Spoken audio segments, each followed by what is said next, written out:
রাজনীতিতে যখন প্রতিপক্ষের যুক্তি শেষ হয়ে যায় তখন শুরু হয় ব্যক্তিগত আক্রমণ, আর যখন সাহস শেষ হয়ে যায় তখন শুরু হয় আড়াল থেকে নোংরামি। আজ ২৩ জানুয়ারি শুক্রবার রাজধানীর অভিজাত এলাকা সিদ্ধেশ্বরীতে ঠিক সেটিই ঘটল। ঢাকা ৮ আসনে ১০ দলীয় জোটের প্রার্থী এবং ২৪-এর গণ অভ্যুত্থানের অন্যতম নায়ক নাসির উদ্দিন পাটোয়ারির পথসভায় উপর থেকে ডিম নিক্ষেপ করা হলো। শুধু ডিমই নয়, সাথে নোংরা পানিও ছিল। এই ঘটনাটি কিন্তু ওসমান হাদির বেলাতেও ঘটেছিল। আমরা সবাই সেই ভিডিও ফুটেজ সম্পর্কে জানি। এই ফুটেজে দেখা যাচ্ছে নাসির উদ্দিন যখন জনগণের উদ্দেশ্যে কথা বলছিলেন তখন উপরের কোনো বহুতল ভবন থেকে এই হামলা চালানো হয়। রাজনৈতিক বিশ্লেষকরা বলছেন এটি কেবল ডিম বা পানি নয়, এটি হলো ওল্ড স্কুল পলিটিক্স বা পুরনো ধারার রাজনীতির পচে যাওয়া মানসিকতার বহিঃপ্রকাশ। আজকের এই বিশ্লেষণে আমরা খুঁজব কারা এই আসলে হামলা চালালো এবং কেন একজন তরুণ ছাত্রনেতাকে থামাতে নোংরা পানির আশ্রয় নিতে হলো। চলুন ঘটনার গভীরে যাওয়া যাক। ভিডিওটি সামাজিক যোগাযোগ মাধ্যমে ভাইরাল হওয়ার পর সাধারণ মানুষের মধ্যে তীব্র ক্ষোভের সৃষ্টি হয়েছে। রিপোর্ট অনুযায়ী নাসির উদ্দিন পাটোয়ারি সিদ্ধেশ্বরী এলাকায় শান্তিপূর্ণ পথসভা করছিলেন। হঠাৎ করেই উপর থেকে বৃষ্টির মতো ডিম এবং ড্রেনের নোংরা পানি ছুঁড়ে মারা হলো। পর্যবেক্ষকরা বলছেন যারা এই কাজ করেছে তারা সামনে এসে মোকাবেলা করার সাহস রাখে না। তারা উপর থেকে হামলা করেছে, যা কাপুরুষতার চূড়ান্ত লক্ষণ।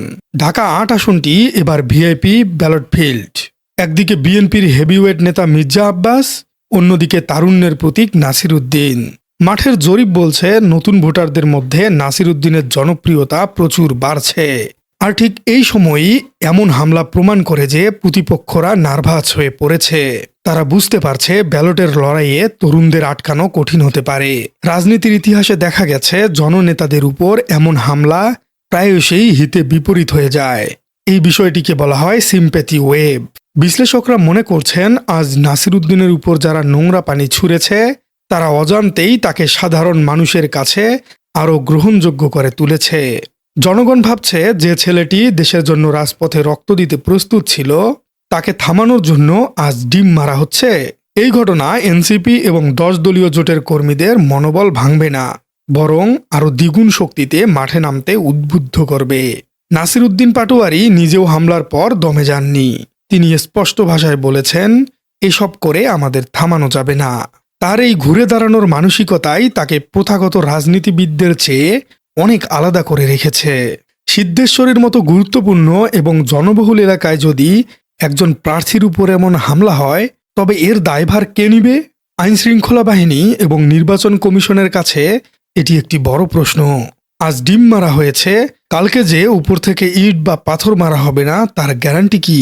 নিরাপত্তা বিশ্লেষকরা বলছেন উপর থেকে হামলা করা অত্যন্ত বিপজ্জনক ট্রেন্ড।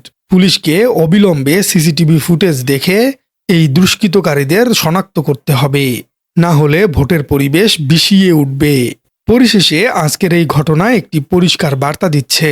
একদল চাচ্ছে দেশকে সেই পুরনো সংঘাত, নোংরামি এবং পেশিশক্তির রাজনীতিতে ফিরিয়ে নিতে, আরেক দল চাচ্ছে যুক্তি, সংস্কার এবং পরিচ্ছন্ন রাজনীতি।